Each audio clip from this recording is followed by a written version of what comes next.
We heard that Glen Ford, one of the co-founders of the Black Agenda Report, he was a black radical revolutionary, staunch anti-imperialist, socialist, always willing to call out the evils of the U.S. empire, both domestically and abroad, and he will be deeply missed. So he didn't consider Obama to be the lesser of two evils, but the more effective evil. And I think you could obviously apply that analysis to the Biden presidency, as well right now. So this is when he was on Democracy Now! Back in the day. While Obama was in office, he was one of the few people willing to criticize all of Obama's failings, from the left. And here he is on Democracy Now!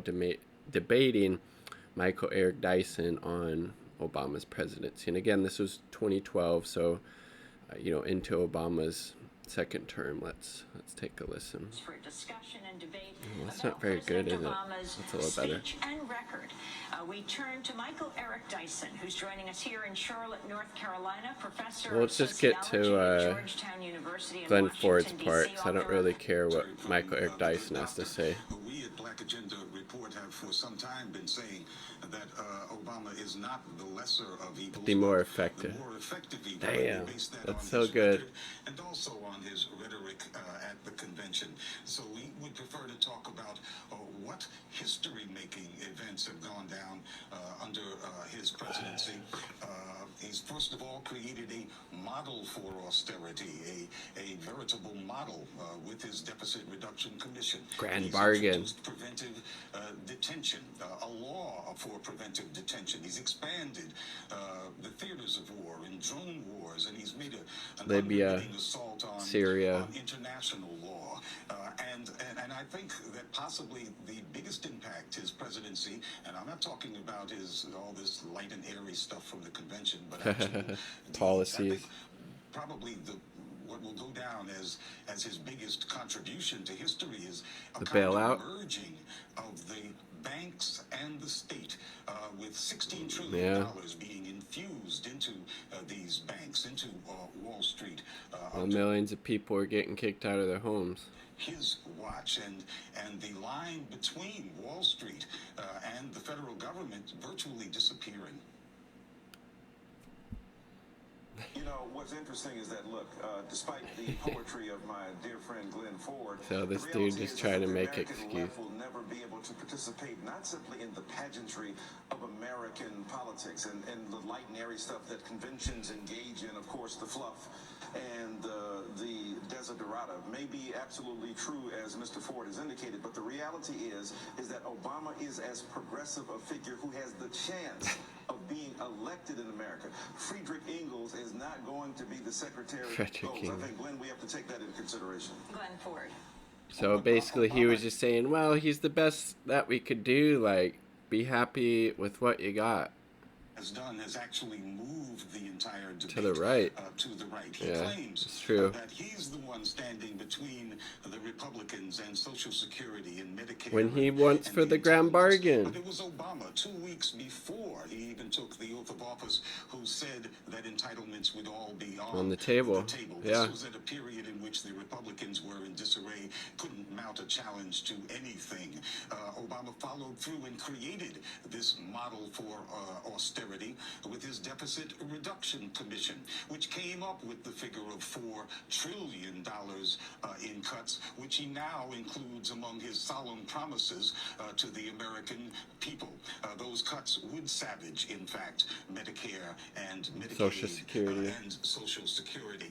We say that he is the more effective evil because he is able to get shit done Republicans couldn't. Exactly. To accomplish more of that right-wing agenda than the Republicans ever just could. like Clinton was able to do. Tried to privatize Social Security. He got his worst domestic defeat of his term in so doing. And the Republicans were reeling from that even in 2009. It took Barack Obama to introduce the model for austerity, and it certainly is a twist on history. I think it's a lie to claim that he is the bulwark of defense. Now, we need to tell the truth. That is Yes. our first obligation. Yes. Not just get in the game as the rules of the game have been laid down by either of those corporate political parties. We're going to break and then come back to this debate. Glen Ford. So I don't. Yeah, if you haven't heard Glen Ford talk, listen to any of his interviews that he's given, or any of his work at the Black Agenda Report, whether it's articles or interviews that they do there, he will be greatly missed. Just such a important voice, such a just clear anti-imperialist, always willing to call out the horrors of capitalism and imperialism and the misleadership of the Democratic Party. And just how perfect is that? Obama was he wasn't the lesser of two evils, he was the more effective evil. And I think you can say that same exact thing is happening now with Biden. Biden getting away with largely, especially foreign policy-wise, doing everything that Trump was, but silence from the synthetic left, obviously silence from the liberal hacks at MSNBC, CNN, etc. But Glen Ford, deeply missed. Rest in power. And if you haven't heard of him or came across any of his work before, highly recommend checking out. So good.